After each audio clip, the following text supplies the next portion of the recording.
All of this just to drink the same baby repeller tea after sleeping with the same man? This man, no less, the whore of King's Landing, who called Rhaenyra the whore of Dragonstone. This man is scum of the earth. The demise of their relationship was when Rhaenyra was lying to Alicent about taking the tea, about sleeping with anybody, including Criston Cole, including Daemon, and Alicent was like, shame.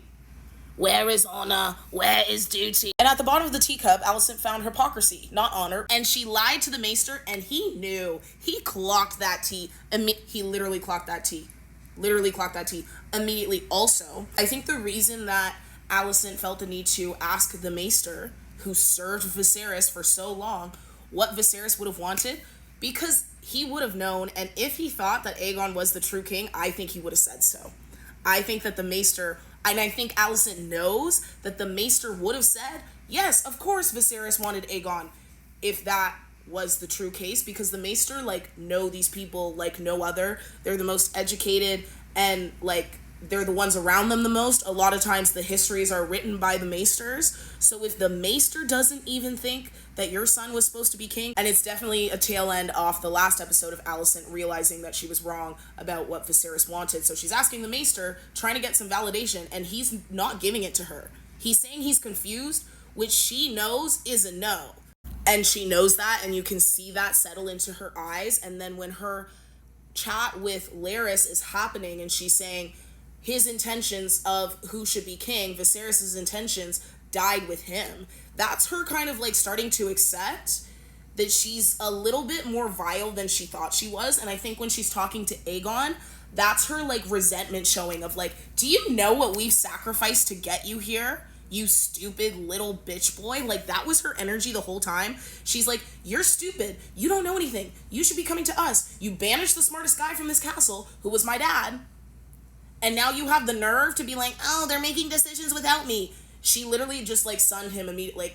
She was like, you actually don't know anything, and you don't know what I've done to get you here. And that's also her resolve, I think. I think she's coming to peace with the fact that she's a little bit more of a villain.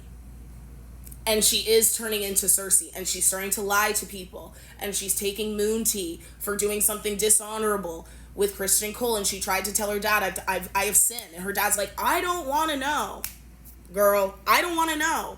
Meanwhile, Rhaenyra is being called the whore of Dragonstone by Criston Cole. All of this is insane hypocrisy, which again, I always tie Alicent to Catholic upbringing. I think there's just so many parallels.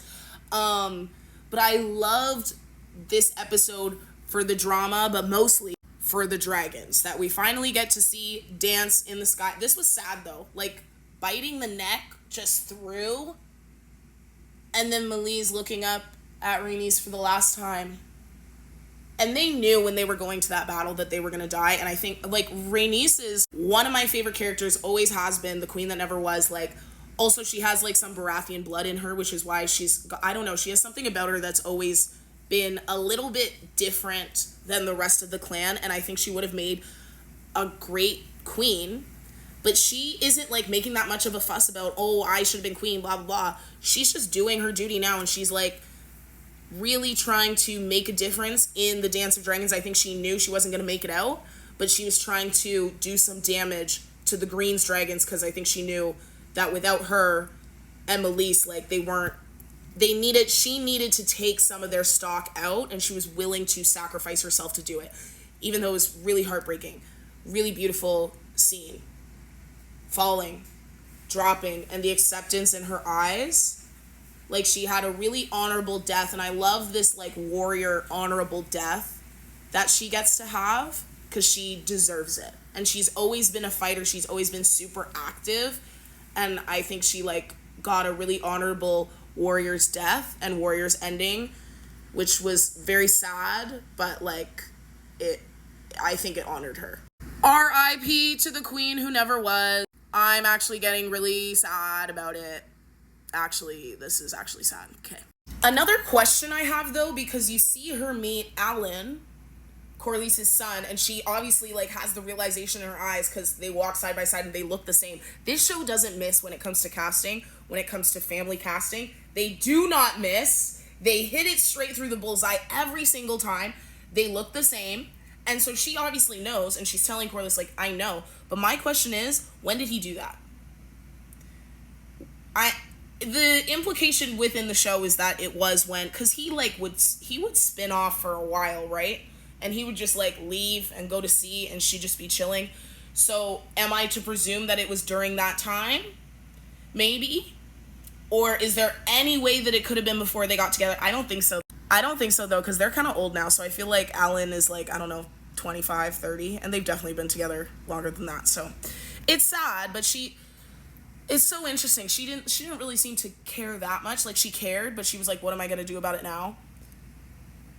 So, yeah.